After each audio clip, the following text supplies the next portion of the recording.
You're listening to The Apple and Biscuit Show with Jason Nicholas and Dr. Neil Hillman. Hello, and a very warm welcome to this edition of The Apple and Biscuit Show. I'm Dr. Neil Hillman. And I'm Jason Nicholas. As our regular listener will know, Jason and I are audio professionals working in the sound for moving picture sector. And these days, that's mainly as dialogue editors and mixers in post-production. Happily for us, the end of last year and the start of this one has been a busy time. And unusually, we've both gone from job to job to job, which is a roundabout way of explaining why it's been a couple of months since we last published an episode of The Apple and Biscuit Show. And I don't know about you, Jason, but it feels new and fresh all over again to be back behind the microphone in my voice booth at home. It is good to be back. I think we can aim for a separate episode about the ups and downs of work in this industry, in which we can probably make some parallels about life in Australia, where we're alternately in droughts or floods. Absolutely. And we couldn't wish for a better way to start off our podcasting year than with today's guest, because it's our enormous pleasure to be talking with the UK indie producer and director, Pip Piper. Over a 30-year career, Pip has produced 9 feature documentaries, including Mountain Biking, The Untold British Story, and Bicycle, both with 2-times BAFTA-winning director Michael Baig-Clifford. He's directed 6 feature documentaries, including the music industry trilogy Last Shop Standing, The Vinyl Revival, and Long and Winding Road, and exec produced 3 more. He also produced the critically acclaimed drama feature The Insatiable Moon. But Pip has also been busy in other areas, too. For 30 years, he's run the One Small Barking Dog charity, spent 16 years running the production company Blue Hippo Media, 10 years as the chair of the West Midlands Producers Forum, 10 years teaching an MA in film distribution and marketing, and he's run 3 film festivals. And if that isn't enough of a CV, Pip has a new feature documentary coming first to British cinemas in March 2026. It's called Joe in the Water, which was filmed throughout 2025, and it follows Jo Bateman, an Exmouth-based sea swimmer who became a reluctant activist by launching her David versus Goliath legal battle against Southwest Water.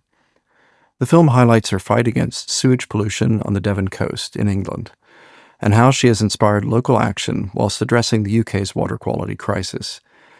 And such has been the impact. On March 2nd, British MPs attended a screening at Westminster, and we'll be talking about that film shortly.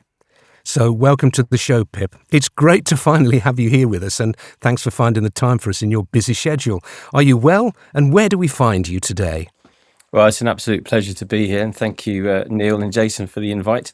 You find me in Exmouth, in Devon, sat looking out over the estuary on, actually today, a sort of trying to be a blue sky day after about 43 days of continuous rain. Well, we're sympathetic with you. We've had 2 days of continual rain, and that'll probably be it for the next few months, I would think. You've worn a lot of hats: director, producer, teacher, mentor, charity founder. When you look back, what thread connects all of these roles for you?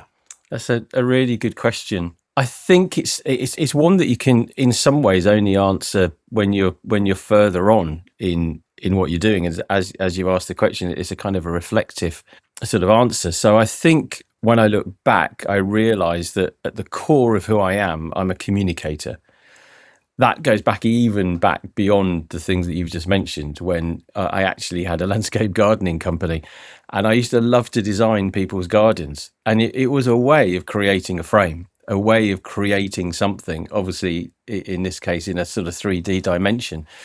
But I think that sort of desire to communicate and say something to the world has always been there within me. And along and parallel to that has been always a desire to encourage, enable, support others who are trying to travel that path too. So I think those 2 threads just interweave with one another, and have found me in these various sort of roles over time, many of which I've done, a bit de Bono hat sort of style, all at the same time in different guises over a period of years. And then running your own production company, Blue Hippo Media, for 16 years, that's no small feat in itself. What has this period taught you about sustainability and survival in the film world and the commercial world? Yeah, I've been pondering on that one. And I think, again, I would want to say to myself back then, or have said to me, don't worry. Yes, you've heard all of the stories about how difficult this industry is, how dog eat dog it might be, how very few people get to the very top of it. But what I'd say is, don't worry, and be yourself and enjoy the path that you're kind of setting out on, and trust the fact that actually there'll be far more good people along the way that have your back, that will want you to do well, than there are those who will want to compete and push you down. When you were starting out, what didn't you know about the film industry that you really wish someone had told you earlier? Well, again, I think one of the things we set out, because I'd been running the charity for several years before Blue Hippo emerged, and in fact before Blue Hippo emerged, we'd kind of had a film script that had come our way, and around that we'd formed a company called À la fin du jour, at the end of the day, sort of film production company, and we had a few directors based around that, and we took a script to LA, which was an interesting story in its own right, and really showed me that LA was not the place that I wanted to be, and sort of really sparked that desire to be quite truly indie back in the UK. But kind of Blue Hippo then grew out of that. But we'd already been, as the media charity, we set up back in, this is way back in the early 2000s, 2001. And that was after sort of 5-6 years of running it, just under the youth work that I was doing. And we'd learned to be very nimble within that space. It was a really interesting time. Digital was beginning to come to the fore. Lots of stuff like Channel 4 had started. So we were in that sort of space where we were trying to be innovative and trying to look at sort of interesting ways that we could sustain what we're doing through a mixture of sort of corporate, commercial, commissioned, our own ways of creating things and selling things. Back in the day, that was on VHS, then sort of DVD, then we kind of got into downloads. And so Blue Hippo was a kind of a natural extension of a lot of that stuff that we'd been learning anyway. And really the desire with Blue Hippo was to create some kind of platform where we could have the time, the energy and the finance to self-develop projects that we wanted to do. And the way that we went about doing that is that we did do work within the kind of the what's known as the kind of the third sector, so the charity sector, essentially, really, where we were making films, commission films, for various organisations, and that enabled and helped us to grow a team, that enabled us to grow a kind of infrastructure of our ability to create things, and it also gave us some money where we could sort of self-develop projects along the way. Between charity work and you're a teacher as well, was there a particular moment when you realized you wanted your career to be as much about supporting others as making films yourself? I think, to be honest with you, that was always there. I'd been a youth worker for a very long time, voluntary youth worker in my late teens. I got into sort of climbing and mountaineering and all sorts of stuff, and so I ended up being an outdoor instructor and running centres. And so I've always been engaged with the process of helping and enabling, particularly younger people, into all sorts of different things. And I think that thread just stayed with me. I mean, eventually I trained as a qualified youth and community worker in Birmingham. I met my wife there. Our first job was working in a large church in Birmingham, doing a lot of work in the community, a lot of work with gangs. And so that was just always there. And that's how the charity evolved out of that. It was young people who back in sort of 94 said, can we do something really interesting and creative? Could we start making short films?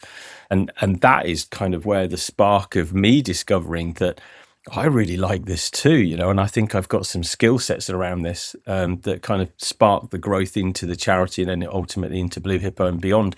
So that thread of wanting to get alongside and support other people has kind of always been there and just found fruition in multiple ways. Because I think if you've got something innate within you that wants to do that, those opportunities find yourself. So the Producers Forum, which Neil will remember, was a real sort of tour de force in Birmingham in the West Midlands where we were back then, was very much an organic, very open, accessible space for anybody that was just trying to make their way in the industry. So that's just always been there. Now, you've directed 6 feature documentaries and produced 1 feature film. What is it, Pip, that draws you to documentary storytelling over fiction? Well, the kind of the elevator pitch on that one would be is that I think there's more drama in real life than there is in drama. So I think, you know, and I think there is a truth within that. But also I think there's kind of 2 stories that sit beneath that. One is that when I'd spent 9 years trying to pull together the Insatiable Moon feature film, which was, you know, a New Zealand-based story, a New Zealand-based film, working at the time with, all the way through it, I worked with Tim Sanders, who was the producer of The Lord of the Rings, who was based out in New Zealand himself. It was a friend's novel that we adapted, that Mike Riddell, the novelist, wrote the screenplay, and we developed the film, and it went on this roller coaster ride, which I think you'll remember, Neil, because we probably spoke about it many times. I do. And you were involved at times. We did. I was rather hoping to mix that for you. You were involved at times, and the plan was that you would have mixed that. But we went from really building that project up. We had a multi-award-winning director. We had really quite famous actors involved with it, and then sort of a few months, 3 months before we were supposed to be going, you know, the finance just couldn't lock. Finance fell apart yet again. This was a kind of a $7 million budget, and we were left just licking our wounds yet again with the project, thinking, what on earth? And by that time, Mike, who was the novelist and the screenwriter, had become a co-producer on the project. And we sort of said to one another, let's take the weekend and just think about this, and let's talk, you know, on Monday. He was in New Zealand, I was in the UK. And we came back and just said, we cannot not do this. We've got to do it. What's in the bank? And we had to think about 380,000 New Zealand dollars. And we just said, let's make it. And I booked flights for me and 5 of my UK crew. And we set a schedule to make the film. And we went about trying to rebuild it really quickly, using New Zealand talent mainly. And in fact, Mike's wife, who was a working judge at the time, but had been a trained actor and been involved heavily in the theatre, stepped into the directing role. But we made that film. We made it on budget. We made it, you know, on schedule. It went out. It won awards. It was a beautiful film. It was very fulfilling to do it. We paid ourselves nothing to do that. And then when it went out into the world through its distributors, it was just cruel the way that the industry just strips everything out of, you know, the finance that comes back from a film. To the people who have come on, they've done their role, but they're not the people that have sweated, you know, for 9 years to bring this story to life. And that was a really sobering time of thinking, this is just not sustainable. And it sort of made me think, what can I do then? I want to keep making films. And I'd had made some short documentaries. I really enjoyed that. Obviously made lots of factual based stuff over the time. And I think it's just that's when Last Shop Standing came to me. And I just thought, this is brilliant. And it was at the time when, you know, crowdfunding was just starting. There was a whole sort of new swell of a kind of an indie way of making things happen.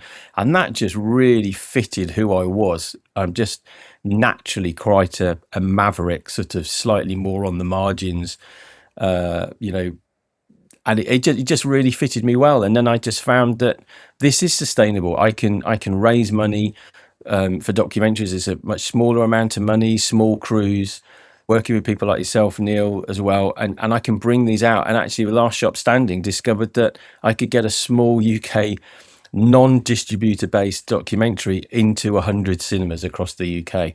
So it just started the whole where I've gone over the last sort of 15, 16 years. Fantastic. I know that I was absolutely chuffed. I was lucky enough to be the mixer on that film, and we got 5 stars in the famous Q magazine for the soundtrack. So I was jolly delighted with that. We did, and 4 stars in Empire magazine. Yeah.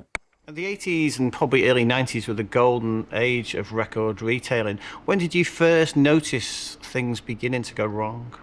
Oh, well, I mean, if you talk through the 80s and 90s, nobody realised anything was going wrong. It was, you know, we thought, great, this is going to go on forever. towards the end of the 90s, we still had a major sort of feeling that everything was going to be fine, but there have been pointers all along the way. Garages selling music, supermarkets beginning to sell music. If you look back at the history of why record stores started to decline, it was death by 100 cuts. The first major mistake they made was trying to get rid of vinyl. It took a few years, but vinyl suddenly vanished and nobody wanted to talk about it. I had 2,500 styli. Record needles sat in the shelf, which I eventually put in the bin. I wish I'd kept them. I mean, how did you feel at that point? Because when I look at that, 1 week you've got a rep coming in trying to sell you the latest new album, telling you it's absolutely fantastic. A couple of weeks later, they're coming in and telling you vinyl's finished, this is the future. And yet you must have had a shop full of vinyl and styluses. We certainly had the shop full of vinyl, and we were very committed to it. And what sort of frightened us in a way was that Woolworths were saying, bring your vinyl and stick it in the bin, in here. And it was like they were devaluing it completely, and they were taking their lead from the record companies. That was Graham Jones, the author of Last Shop Standing, talking to Paul Quirk, the chairman of ERA, the Entertainment Retailers Association, in the feature documentary Last Shop Standing. Now, how has your approach to directing documentaries changed, do you think, from your first feature doc to your most recent one? I mean, in some ways it hasn't. I still love working with small crews, as nimble as possible. I have a practice whereby when a story emerges, and that might be through someone coming to me and saying, I've got this idea, or here's a situation, here's an issue, here's a possibility. There's a variety of ways that, projects kind of bubble up. Is that if we think it's a good project, and by that we mean, do we think there's an audience for it? Is there a bit of zeitgeist around it? Do we think we can get some oxygen around it? Because we are doing it in a way where it's small budgets. We don't have big players behind us. We don't have big budgets to promote and distribute. So we've got to know that we're in the right ballpark for a story that is going to appeal to people. Once we know that, then we literally just start to make it. And the way that we do that is we usually make a teaser, build, a kind of a pitch deck. And then a lot of the projects that I make have very strong sort of sensibilities interwoven within them that would appeal to people out there in the sort of the corporate world. So with our cycling documentaries, people like Trek and others have often sponsored those documentaries, not entirely financed them, but come on with a significant amount of support that enables you to then build crowdfunding in, build a bit of private investment in, some grants, etc. So there's a kind of methodology that sits around that, and that's essentially what we've done with our latest documentary, Joe in the Water, and that's it's not easy. It might sound easy, but it's definitely not easy. There's a lot of kind of ups and downs within that, and trying to be sustainable within it too. But it's a kind of a nimble way of working. Whereas traditionally, some people they go to the big documentary markets. They try and find finance that way. They try to compete for the very few sort of funds that exist within the UK. And they often go for, much bigger budgets. On average, it's 200 to 300 grand. We make ours for bicycles about 120 grand, but most of the documentaries I made have been under 100 grand. So we're very nimble. Can I just jump in? I don't think we actually asked a question about this, but there's a really specific role that's emerged in the documentary world of the impact producer. Do you want to just take a moment and explain what they do and how they help shape the documentary into being? Yeah, well, that leads very nicely into, I know we'll talk about it a little bit later, Joe in the Water. So we've always sort of tried to think about, if we're making a film, the bicycle films are very much about the place of the bicycle within the world, within climate change, within sustainability, within the power of well-being, the bicycle being the most perfect sort of invention ever in terms of the ability to, if we want to, cycle all the way around the world with virtually no carbon footprint. So our cycling documentaries, whilst also, being about the joy of the bicycle and celebrating that, there's always been a kind of a central sort of codec that runs through that, which is about, look at this amazing thing, get out of your car and, stop doing certain things and use the bicycle. So we've always thought about where our impact could come from, and that often comes from our partners. that we're working with, and very much the way that we take the film out on the road. We take our films out on the road like a band. We go to a bunch of places, we go with it, we have Q&As, we have discussions, we have panels, we invite local activists and other people who are engaged and doing things around those issues in those spaces. So we help amplify those voices, and therefore we hope that we have some kind of impact. Similarly with, Last Shop Standing and the vinyl films, those were really films where the thread that kind of was underneath it was about how and why are we making certain choices in the way that we consume, and how we're allowing ourselves to be, sort of made into consumers through all of these different ways that are happening around us. And actually we need a bit more choice, and we need within that choice to support the independent sector, the independent shops, a different way of, doing things. And I know we'll come on to that a little bit later, but we've never had an impact producer until now. So we do actually have impact producers on Joe in the Water, and that's been really interesting, because what they have done and what they are doing is in a quite dogged fashion, is they don't care about the conversations about how many cinemas we're going to, or how great the film is or whatever. They just want to be able to measure impact. So they design ways for you to parallel sort of actions around the film that are measurable. So how many people have joined Surfers Against Sewage? How many people have joined River Action UK? How many people have become advocates or guardians for their local river, or become involved in water testing, or have taken a direct piece of action against their water company? So they help you design really practical ways in which you can enable and help the people who have come across your film, who have seen your film, who know about your film, to, in a measurable way, do something. And we're still in the process of activating some of that around Joe in the Water. But they have become a really big part of particularly sort of issue-based documentaries, and how they can sort of have impact and measure that impact that goes on for, a long time after the film has actually been out. Has there been a time working this way when you've faced a difficult creative decision? And how did that sit with you afterwards?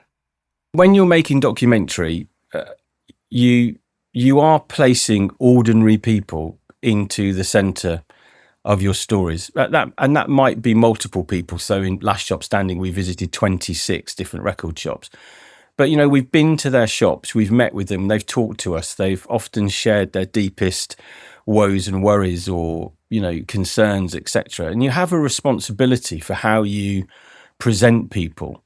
And I feel very passionately about that you need to be very careful about that, and not go for the kind of the sensational bit sometimes, and actually allow things to drop to, the cutting room floor, as you would say, because you just ethically think that's not right. And in the first documentary I made, which was Andy Parkin, A Life in Adaptation, which we spent 2 years working with an artist and a climber in Chamonix in France, who was, a world leader in terms of what he did, but was very much, in some ways, kind of part recluse, really, quite a private individual.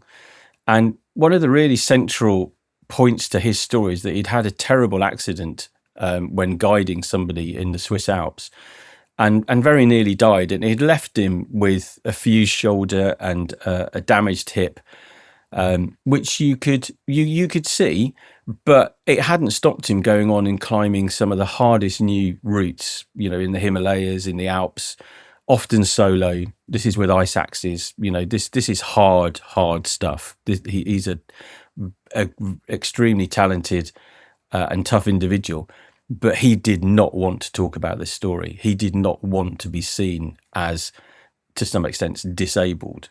And so we had to really work that one through, because obviously that was a really dramatic part of the story. But as we talked it through, I just said, no, you're absolutely right. So we, in the end, there was a little bit of skirting around it. But I got a shot in the end of him walking up a sort of a big snow slope high up in the Alps. And as he goes, you can see that he's limping. And that was enough. There are difficult decisions sometimes. And for me, I think mostly it's around the ethical stuff of dealing with real people in real time.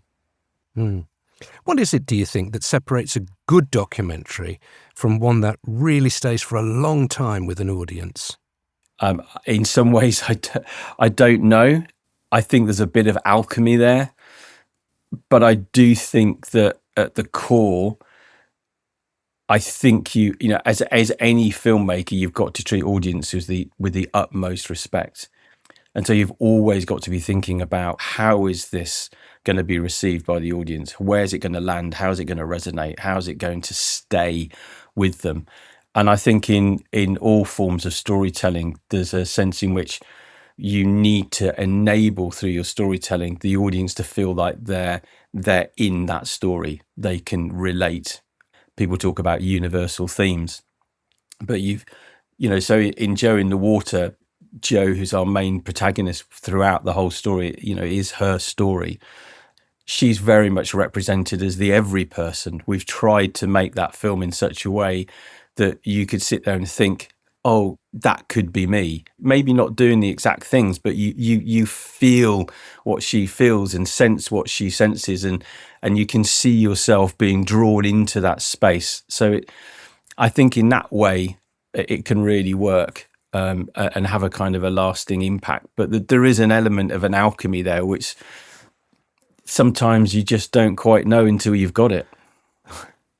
I think that would be a good theme to... Sometimes you don't know until you've got it, because I think it's overthought so much by filmmakers that we, especially in documentaries, we have to kind of make the story or pound the story in, or and they don't respect the audience. And the audience, in some ways, I think wants to work. They need to come to a place where they need to contemplate something deeply.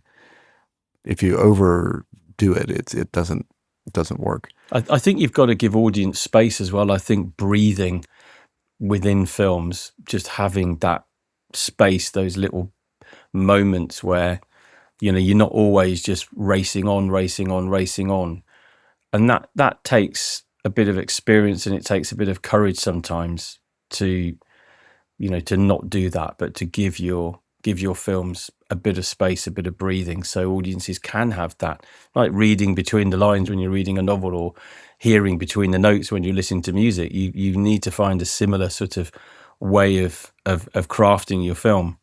This is a kind of a big multi-part question, but you spent 10 years teaching MA students film distribution and marketing. What's the biggest misconception emerging filmmakers have about getting their films seen?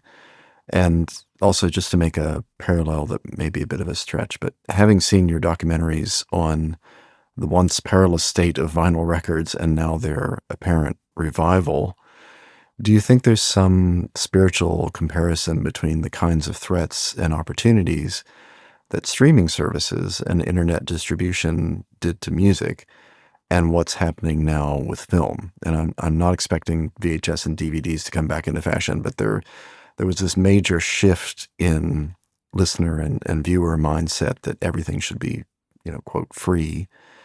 That's greatly impacted the music world. How has this, or has it shifted things in the film world? Yeah, that is a really big question. And the truth is that, an awful lot has happened in 30 years and even in the last 10 years. Both with distribution, but as you say, I think you've come into a time where the tools are so much more accessible to make films. It's democratized things so much. I think great things have happened positively and potentially negatively. Yeah, and I think that's the only way that you can view this, is that, and I think actually the skill is really about discerning where the positives are and where the negatives are. And within that, where are the opportunities? And also, to some extent, who do you want to be as a filmmaker? That's something that I really hammered home with the students that I've taught over the years. Is yes, you've got to understand where the landscape is, what the things are happening, how the streamers are distributing the market, how YouTube, TikTok, all of these places are having an impact on how people consume, what their expectations are, as you say, whether things are free or not free, and if you have to pay for them, where is that, and how does that work, and what the expectations are around that, etc., etc. But also, I think as a filmmaker that wants to create and make stories and bring them to audiences, you've got to kind of decide, where do I want to fit within that space? And I remember years ago, I mentioned earlier that I'd been to LA, and I won't mention this particular person in the film company because it would be well known to people. But I met someone who very crudely said to me, and he worked with a couple of very, very famous people and made certain types of films for certain types of budgets. And he said, well, if I wasn't doing that, I'd just be, working away at how to make more money of putting baked beans in cans and selling them to people. This is just about money.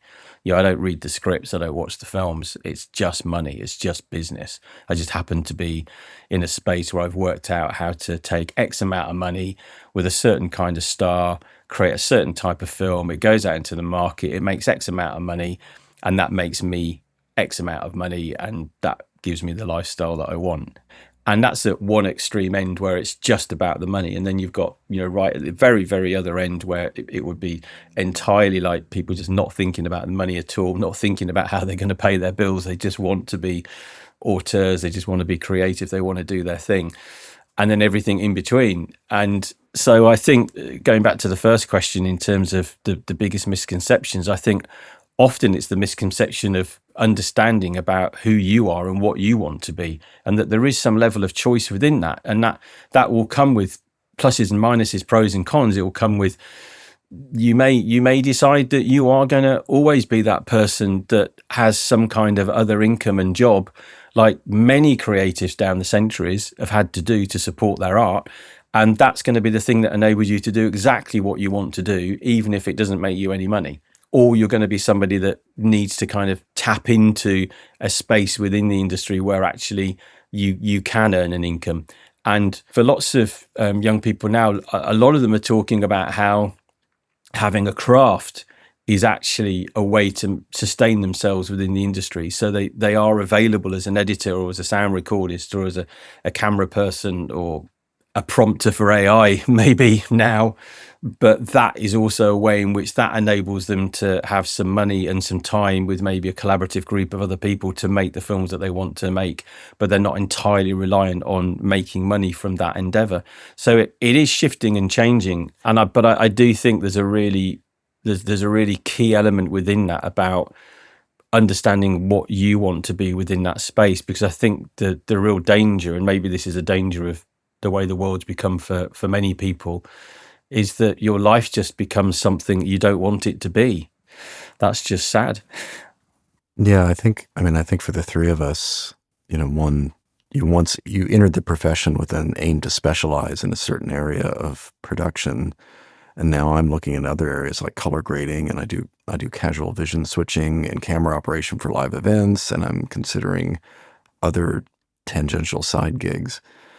Are students aiming now to diversify kind of from the start? I mean, is there a right way into the industry anymore, or is the best way just kind of all over the place? I don't think there's ever been a right way into the industry, to be perfectly frank. And, I say that as someone that obviously I helped to establish this at the time with the world's first MA in distributing and marketing, because I felt very strongly that, we weren't giving filmmakers the tools that they really needed to understand how to go about thinking that distribution marketing should be at the very forefront of your mind at the start of the project, not at the end of it, was the main sort of thing that I was trying to get across there. But I think I found my way into being who I am and doing what I'm doing here just by following opportunity, really. I think that's how it will happen for some people. The opportunity comes along and they step up to it and they find themselves in a space and they're able to kind of develop that and go further. For others, it's a much more specific choice.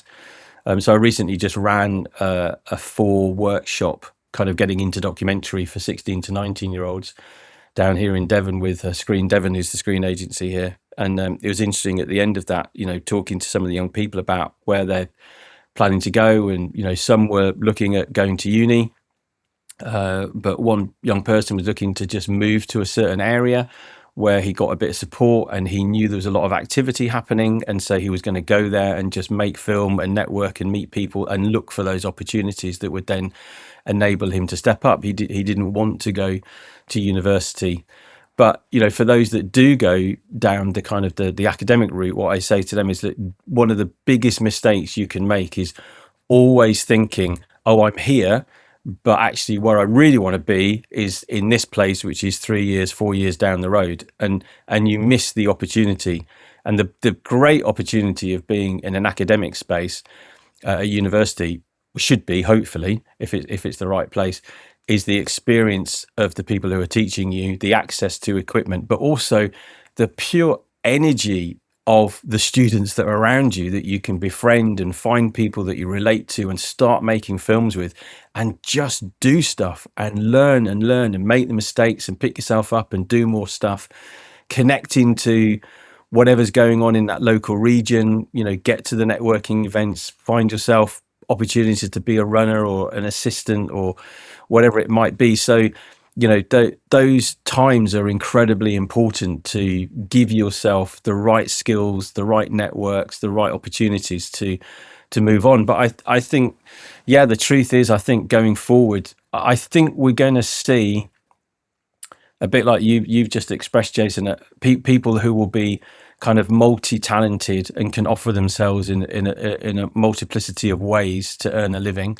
There'll be others who get the opportunity to develop a very deep sense of craft in a specific area, and then get the opportunity to build up and do that, and are fortunate enough to go from job to job doing that particular skill set because they're actually very good at it, and also they're a likable person. They have the right attitude. And this is the other thing that I often talk to students about, particularly, is, you know, it's as much about your attitude and your ability to be able to just be a good person to be around. And I'm not talking about making yourself a doormat and being the person that can just be abused, you know, to do everything and work long hours, but just the fact that you're a good human being, you know, the best version of yourself, to be around other people. And so when things come up in a new project, someone goes, oh, let's ask so-and-so.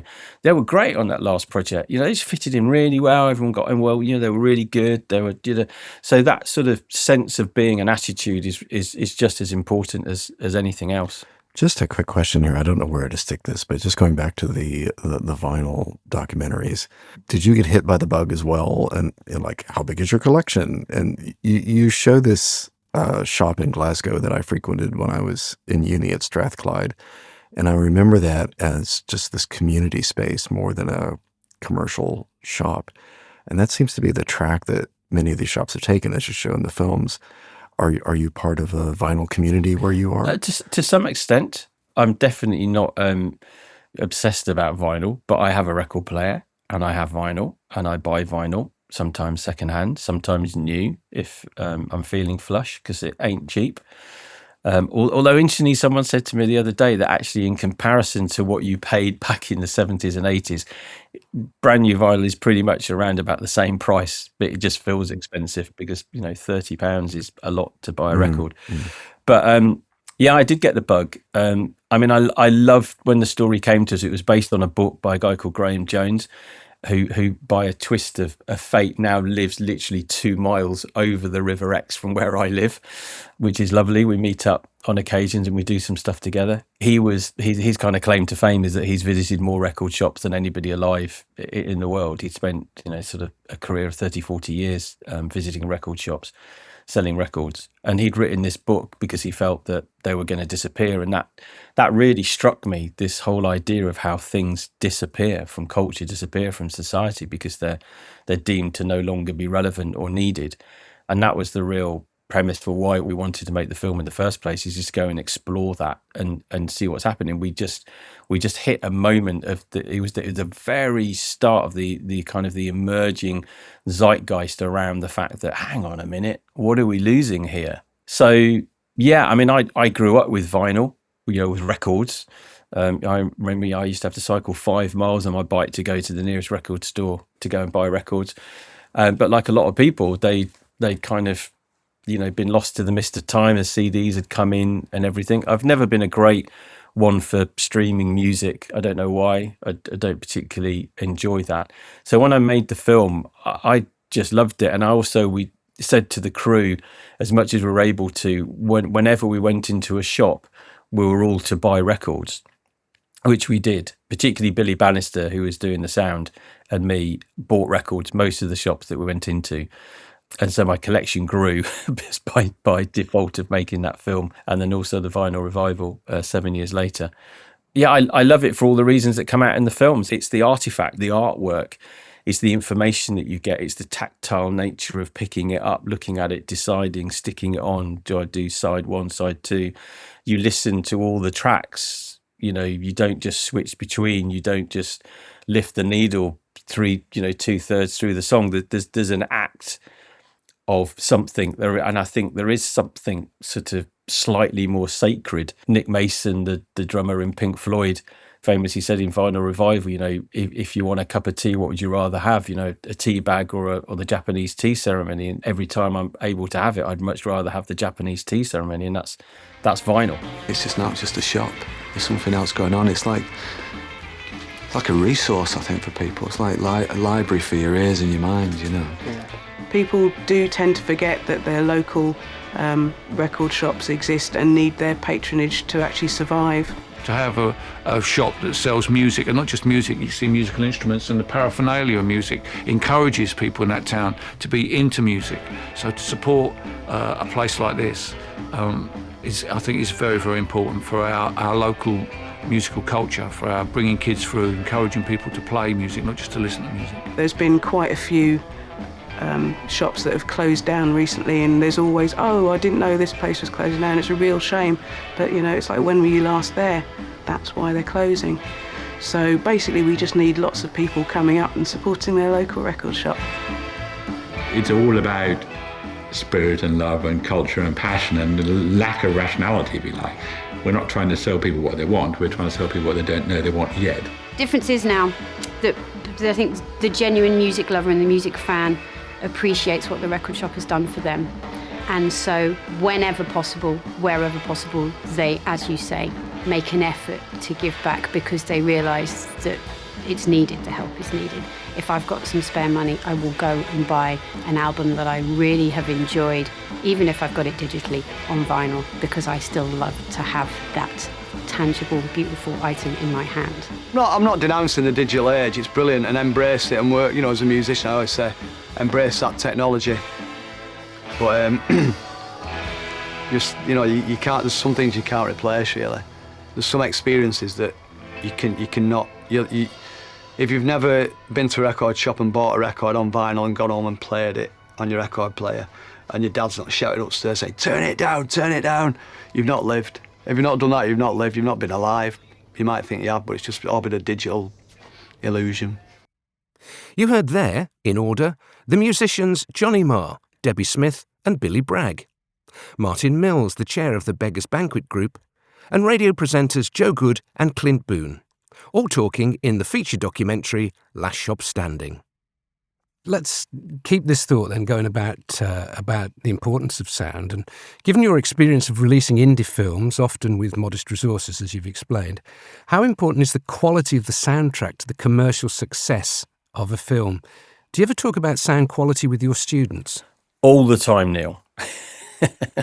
And even in these workshops that I've just run, we talked a lot about sound. You have taught me that. I use a phrase all the time that you said to me, which is film is 51% sound. I talk to people about the fact that you could invest all of your time in the best quality cameras and understanding how to get the best quality images and movement and all sorts of stuff. But if your audience can't hear what's going on, can't discern what's being said, if it's not crafted in a way that works in parallel and alongside and amplifies and elevates those pictures on the screen, then you've just not made a good film.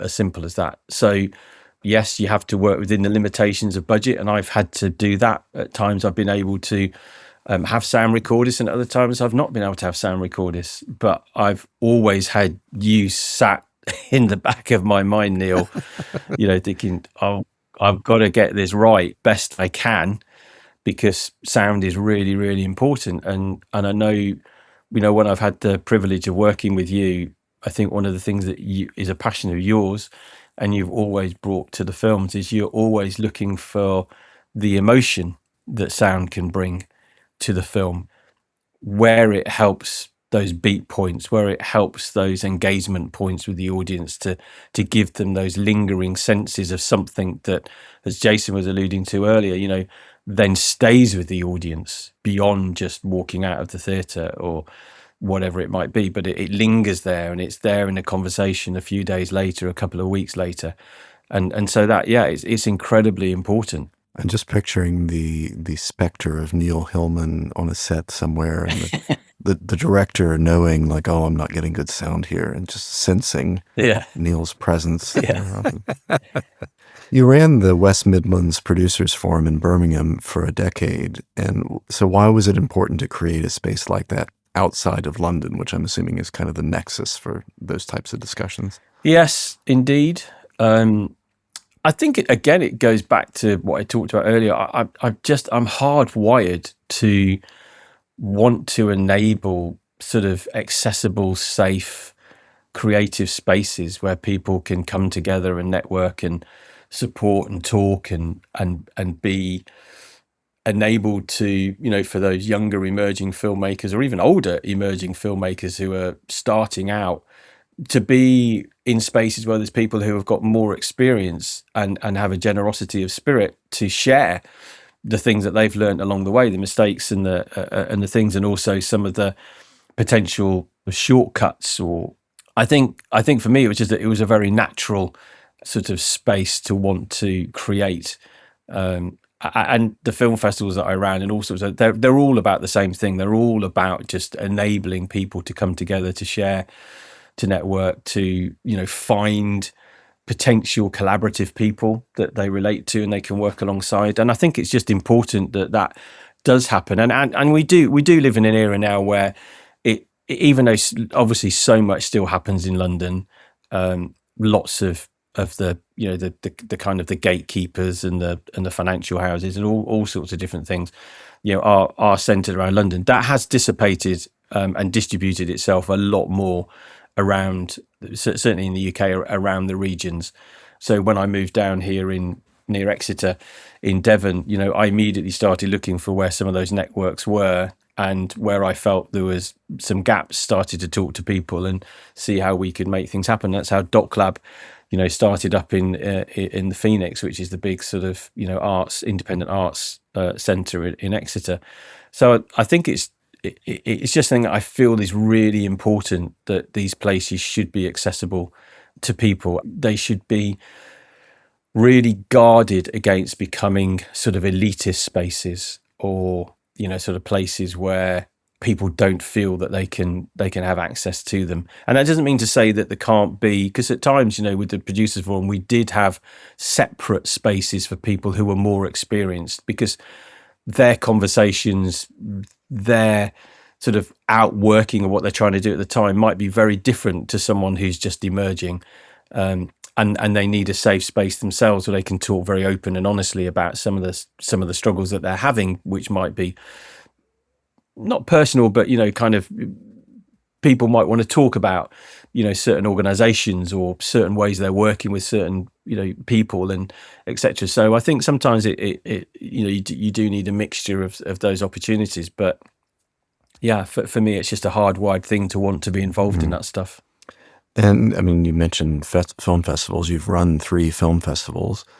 What do filmmakers often misunderstand about how festivals actually work? I think the assumption is that a good showing at a festival ensures exposure and a distribution deal. Is that the main goal, or what should a filmmaker aim for when submitting to a festival? Well, again, I've talked obviously over the years an awful lot about this, and there's again a little bit of alchemy that sits around film festivals, because it is a little bit of a dark art in how you engage with, and particularly if you've got a project that you are aiming at, the top 10 tier film festivals in the world, like, Sundance, Toronto, Venice, Cannes, etc., etc., etc. But I think one of the really big misconceptions that people have about the festivals is they just think if they can get into certain big festivals, then it's all going to be great. And the truth is that's really difficult to do. There's a real art and skill to knowing your project and where it best lives in that space. For some people, it is a tried and tested route that they make a film, they have it out on the festival circuit for a year or so, and in that they're hoping to gain laurels, they're hoping to gain awards, they're hoping to gain attention, and that should in some way equate to the fact that they will potentially get higher levels of engagement with distribution, with broadcasters, with whatever it might be in terms of, remuneration that comes back from the film. And for some that works, and for many it doesn't. For me, when I start out on this conversation with lots of people, I again go right back to, what are you trying to do? What do you want to happen to your film? What life do you see your film having? Where and who is the audience for your film? Let's start there, and let's think about how that looks and how you want to make that happen. Film festivals are brilliant places from both the localized sense of the people that are going to those festivals, wherever they might happen, and the ones that I've put on, very much about something within that sort of community and space. I've never run festivals where people are, submitting films. I've not done festivals in that way, but I think you've really got to do you've got to do your work. You can't be lazy about just thinking this is how this works, and if I do that, then it equates to this, because it is definitely an industry that constantly trips you up. That actually, for what seems to happen for one film, if you copy it, it doesn't happen for your film. The Blair Witch showed us that many, many years ago. So you do have to do your work and get some advice and really think about what you want festivals to do for you. Do you find that there's a piece of advice that you find yourself giving again and again to early career filmmakers? Mine, as we've spoken earlier about, is to pay close attention to the sound you're recording on location. I can't seem to emphasise this enough to filmmakers on micro and low budget productions. But is there a top tip that you seem to find yourself giving time after time after time? Yes, there is. One of them is that I think you really need to believe in the project that you're setting out on, that you need to have taken some real time to think about why in particular are you going to work on this project, what's important to you about it. And that can be many different things depending on where you're at the time, maybe to some degrees the time in your early career. It could be about wanting to get into and become part of a network of some filmmakers that you think really are doing good work and going somewhere. So it's taking your time to get around that and to use your project as a means by which to engage and get some of those people involved in your project. So it's building network, it's building relationships. I think it's really important, but definitely having that sense of really properly interrogated, why do I want to work on this film? What is the story here? Where's the audience? Why do I think it's important? Why is it worth my time and my effort, my sweat and my blood and my labour to bring this to fruition is really important to do. And to also kind of going back a little bit from that, make sure you spend some time reflectively thinking about things that you've worked on, opportunities that you've had and you've gone and done. Taking that time, not just to kind of often say to people, don't be like on a pinball machine where it's just like this kind of, being pinged from one place to the next, to the next, to the next, without almost any sense of stopping and just considering and thinking and having some sense of agency that actually you do have some control, you do have some decision-making power within yourself to decide, well, I'm not going to go and do that again, or I don't think I'm going to work with that person again, or I'm going to really think about this in the future going forward. That reflective stuff is really important so that you can hopefully navigate your way through the industry, sort of reasonably successfully. You mentioned the Doc Lab earlier, and you founded and ran that in Exeter. What is it, and how does it differ from traditional film education or development schemes? And what was it meant to fill there? So, as I mentioned before, the Exeter Phoenix is the big kind of large independent arts kind of venue in Exeter, and within that they have a cinema. They have a kind of a filmmaking, sort of program where there's workshops and there's all sort of opportunities. They run a very well known festival called Two Short Nights, which is a short film festival. They have a 48-hour film challenge, and so as part of my getting to know people when I was down here, I just started to meet up with people, and I met up with Luke and Jonas, and then through them Claire and others that are based there. And in sort of talking about various things, I sort of started to say, well, I wonder whether, there isn't really much of an opportunity for people who specifically are interested in documentary to just gather, just to, a bit like what I was doing with the Producers Forum, but with a focus around documentary.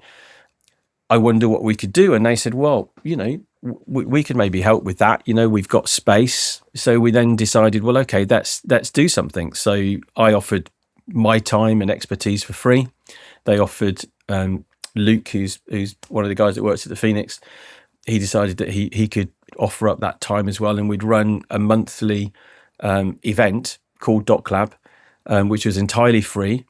It was completely set up so that whether you're someone who is not even emerging, but just like to know a bit more about documentary, and maybe my place that could be within that, or it might be someone who's just got an idea that, I think I've got a story here, but I've got absolutely no idea what to do with it because I'm actually a railway engineer, through to people who do identify as professionals within the sort of documentary space.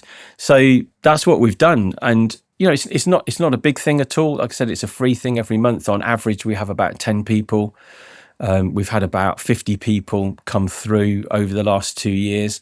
People have travelled from South Devon, from Bristol, from all sorts of places, because there's not a lot of this around.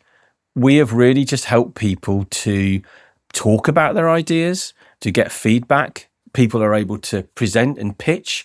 So they might just have shot some stuff, or they might have done a bit of a pitch deck, or whatever it might be, and just gone, here's the idea for 10 minutes, shown a few things. And so it's a very much a peer-led thing, with a little bit of curation from me and Luke. And then sometimes we bring in people down here in Devon. We've got some amazing filmmakers, Emmy Award winners, BAFTA Award winners, all sorts of people. And so sometimes they'll come in, they'll show a film, they'll talk about it, or we'll put on a film in the cinema and we'll do a Q&A after. So we've just now at the point where we just feel like after 2 years, we feel like we've got a bit of a shape and a rhythm around this that's working well. And we're starting to get the attention of some of the national bodies about what we're doing. And so actually the last Doc Lab, which was just last week, we've actually created our own promo. So we shot our own promo at the last Doc Lab, and that's just being edited at the moment. And we're going to create a little website, and we're going to start to sort of push ourselves out there a little bit more in terms of what we do. But we are deliberately doing it in a way that we don't want to grow. We don't want 50 people turning up on one night, because you'll lose that sort of little bit of intimacy that people can just kind of gather in groups, and they can share and they can talk and they feed back. And then the more experienced people in the room can speak into some of that, and, et cetera. And it's just a really nice organic way of helping people grow. And we've seen lots of people develop their projects, several through to fruition, which has been just really exciting. Now, through your charity One Small Barking Dog, you've linked filmmaking with social impact. What do you think that film can do that other forms of activism can't? I think if we go back to how we've always engaged with one another, it's been around the fire. It's been story. And so I think there is always, and has been and always will be, some kind of innate sense of, when it's crafted properly, film with a story at its heart, whether that be factual, whether that be fictional, says something to us all sat around the fire. And if that has something embedded within it that is kind of speaking truth to power, light into the darkness, whatever phraseology you want to use, then I think it has the potential to move us, to prompt us and provoke us to think, that's not right, that's not good, I need to do something about that. And that's been my experience. I think one of my most profound experiences of this was actually with the Insatiable Moon, and it was when we did eventually we brought the film over and we had the premiere. Particularly because of the themes of the film, we had a certain number of professionals from sort of mental health institutions and charities, etc., etc.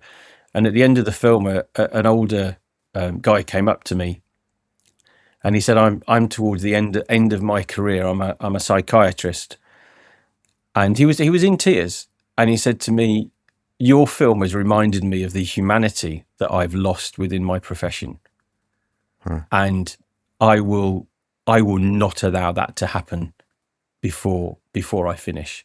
I need to go back and remind myself that I'm dealing with people, real people." And I stood there. I didn't even know what to say. I was just like so blown away that the film had that kind of personal impact on someone. So I just think if you make really well crafted films that stand up to the test of time of us sitting around the fire and telling one another stories, they can have a really great impact. Well, that brings us rather neatly, almost as if we'd carefully planned it, to your latest feature documentary, Joe in the Water, which starts its UK theatrical run in March, which is next month as we record this. Give us some background to this story and how you came to be involved with it. This actually was a story that I wasn't looking for. So the story that sits behind this, I live in Exmouth in Devon in the UK, so down on the south coast. And we have an amazing river called the River Exe, which comes down, and as you know, Exmouth, it's the mouth of the River Exe. It's nearly a mile wide as it comes in, and then it comes into a small channel, and then it goes out into the sea, into what's known as Lyme Bay. So, I live in a part of the world where very connected to nature, very connected to water, very connected to the sea, lots of people who are using that, lots of people who are swimming. So obviously I knew about that and was part of that. But at the time this came about, we were actually in cinemas with our last film, Chasing the Sun. And so I was super busy. And down in the centre of Exmouth is a really amazing place called Propeller, which is this kind of creative collab working space that some people set up. And I'd sort of gone down to Hot Desk there one day just to work on some stuff to get out of the house. And I found myself sitting next to a guy I didn't know. And we were kind of working away. He was doing his thing, I was doing mine.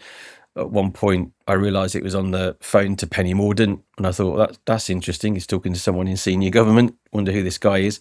And at the appropriate time, we just got a set of hellos and discovered that he was the chief correspondent for the newspaper. He was a top professional journalist that happened to live in Exmouth. And then he discovered I was a documentary filmmaker. And then he said, "Do you know about the story of Joe Bateman and the sewage situation?" I said, "I vaguely sort of know about it." He said, "Well, I'm the guy who broke that story." He'd come across Joe, come across the story, knew that this was a really big issue, and written a piece about it that just then went viral, which I didn't know at the time. But he explained this to me, and Joe had ended up on national TV and loads of the newspapers, radio, lots and lots of stuff as her story just blew up. And he said, "You really need to meet Joe. There is definitely a film in this story." And I was like, "Oh God, I'm so busy at the moment. I'm not really looking for anything." And he said, I think you should just meet Joe." So anyway, he set that up. I met her down on the beach at a cafe. We had a coffee, and I just thought, yeah, actually, this is really interesting. And then when I came home and talked to Debbie, my wife, about it, she just said, "When was the last time that you ever had a story right on your doorstep? You've traveled the world, doing stories." And I just thought, okay, so I talked to my producer, and we just said, okay, yeah, let's just explore this. Let's see where we can get it to. And that's just how it began. And it was actually back in 2024 that we first started to pull that together, and then did the majority of the filming across 24 and into 25. Now, I have to declare an interest in this documentary to the listener because not only am I a keen supporter of the clean seas and rivers movement in the UK and here in Australia as well, but it's also my privilege and pleasure to be responsible for editing and mixing the soundtrack of the film. In fact, I should say it's not the first film we've made together. I think our score is 5 in all, Pip. But you'd started to discuss the challenges you'd faced with the location sound with your wonderful director of photography and picture editor, Tim Dendy, long before I became involved.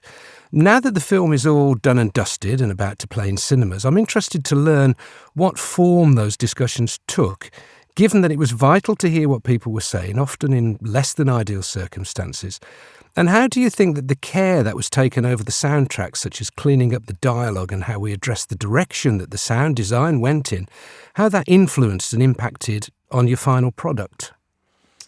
Yeah, well, as I guess I've alluded towards, we work on sort of fairly small budgets with small crews, and depending on where we're at with what money we have available to us at the time when we're doing things, that does have an influence on what we're doing. But we will always mic people. That's really important. So we will do that. I'm a great lover of just not rolling the camera endlessly, but not just doing setup after setup, but being in natural situations where certain things are going to unfold, but ensuring that your main protagonist and maybe other people are mic'd so that you can pick up interactions that are going on which you may not have thought about. That's sometimes obviously where the gold might just lie in terms of what's happening. And so we had talked about the kind of the methodologies of how we would do that, at least in its basic and most simple way, that we would hopefully capture reasonable kind of audio. But in the back of my mind with this project, I said very early on, Neil needs to be involved with this project. I'm just really hoping that we've got some funds that enable that to happen. And so we'd always had that in the back of our minds, that we knew if we could, we really wanted to get you involved in this. And I think that's for a number of different reasons, really. I mean, obviously your craft and your skill set and your experience, but also this was a film that I knew emotion had to be at the heart of it, and not an overweighted emotion, not a manufactured or let's swell it up, type of thing. But it was just important to that it felt very naturalistic, sounded very naturalistic, but also we needed to hear the water, we needed to hear nature, birds, wind. This is what the film's about. It's ultimately, I wasn't making a film that was a kind of raging at the machine. We weren't camping out on the door of Southwest Water and demanding interviews. This was really a gentle following of Jo and what had happened around this story blowing up and her becoming this kind of reluctant activist, and the people she meets along the way, that takes us into this, from the kind of the very localized issue of sewage and pollution going into our waters down here where I am at the moment, to the fact that this is happening all around the UK and, as you know, in many other parts of the world. So this is actually about, why are we allowing that to happen? What's our connection or disconnection to nature that we allow these things to happen around us and we're not dealing with them? And so within that, there had to be some way of hopefully enabling the audience to hear, to sense, to feel, to connect in some way to something. And sound, as we've already mentioned, is 51% of that. So it's just really important.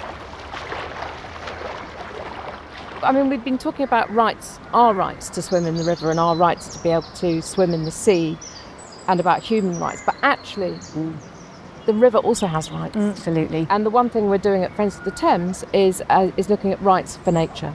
So with our Guardian Network scheme, what we're trying to do is to build the coverage on the river of people who give their patch of the river the rights, in order that the law has to change. Yeah. What we eventually want is human rights for the River Thames, a personhood in law, because she has the right to flow, and she has the right to be free of sewage.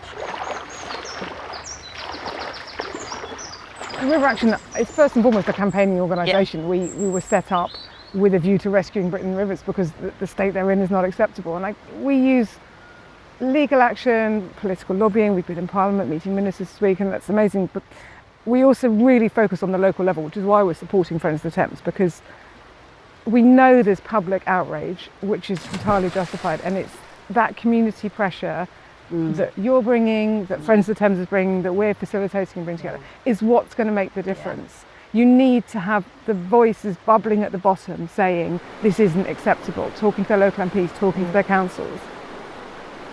But it is coming from the grassroots now, more and more and more. I mean, it's all over the country. There are campaign groups, you know, for every bit of coast and for all sorts of loads and loads of different individual rivers, as well as obviously River Action overall. That was Laura Reinke, the founder of Friends of the Thames, and Erica Popplewell from River Action UK, talking and swimming with the reluctant water activist Joe Bateman in the feature documentary Joe in the Water, which opens in UK cinemas on March the 5th. Well, I was very lucky that you were open, you know, because for me, looking at the rough cut, what I felt was we were finding a voice for Joe, but actually what we also wanted to find was a voice for nature. Yeah. And I think that there was space. You were generous in allowing space for nature to be heard. No, thank you. Yeah, thank you for what you did. And we are getting some just really lovely responses. It's been seen, we had the premiere, we had a follow-up screening, and obviously now with the screener going out to various places, you know, we're getting some really lovely responses back from people saying, you know, this is such a lovely film, and yeah, we want to play it. I think it's gonna hit home, I think, with the audiences.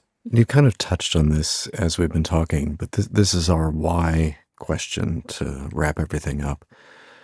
After everything you've built and shot and contributed to, what still excites you most about the future of documentary filmmaking and your role in it specifically?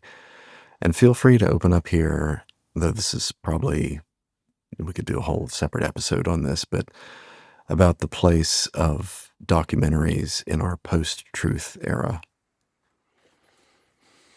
Well, I think for me, I'm just constantly excited about story and people.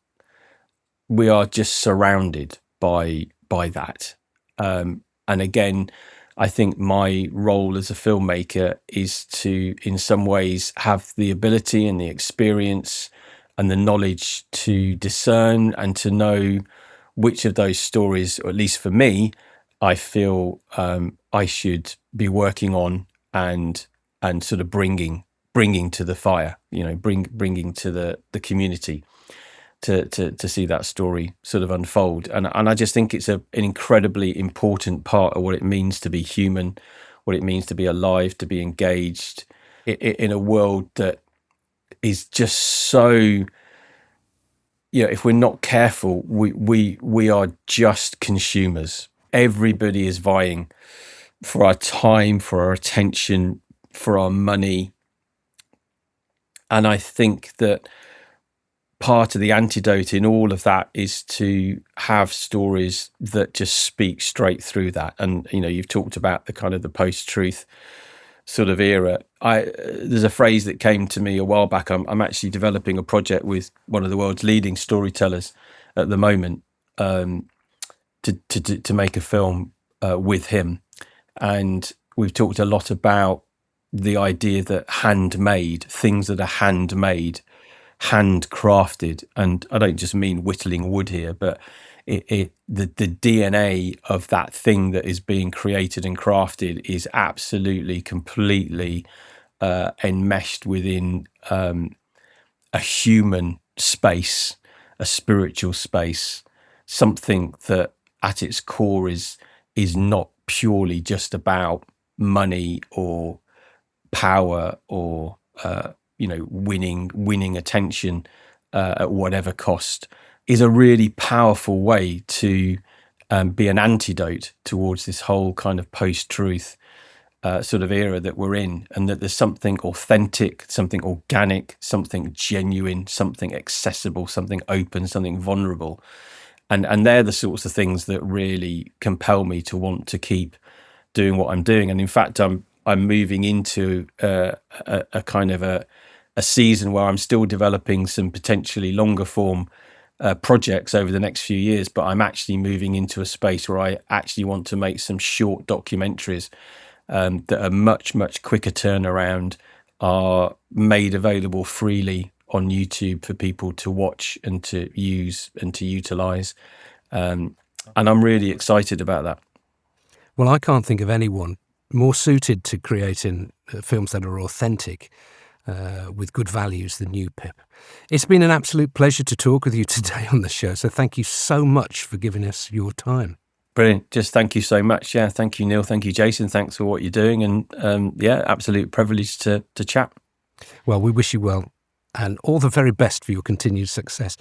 Pip Piper's contact details are available on today's show page, along with contact details for Jason and me as experienced and enthusiastic dialogue editors for hire, my work as a sound producer helping ambitious filmmakers by acting as a consultant and overseeing their film soundtracks from pre-production right through to post-production, as well as a link to the live online coaching sessions and workshops that we run on sound design and DaVinci Resolve, which we like to think are as relevant and useful for all craft creatives, such as directors and picture editors, and not just sound professionals. It's our goal with this podcast series to educate listeners from all backgrounds about the underappreciated, wider role that sound plays in life, as well as the film and television industry, and also to develop a sound language and style of dialogue that filmmakers can use to more easily communicate with each other about sound for moving pictures. If you like what you've heard today, please be sure to subscribe to the podcast and leave comments about what would be helpful to you and your work and who you'd like to hear from on the show. And lastly, as ever, thanks for listening. The Apple and Biscuit Show is written, produced and presented by Jason Nicholas and Dr. Neil Hillman. It is edited and mixed by Jason Nicholas in our Sydney studio. Apple and Biscuit Show.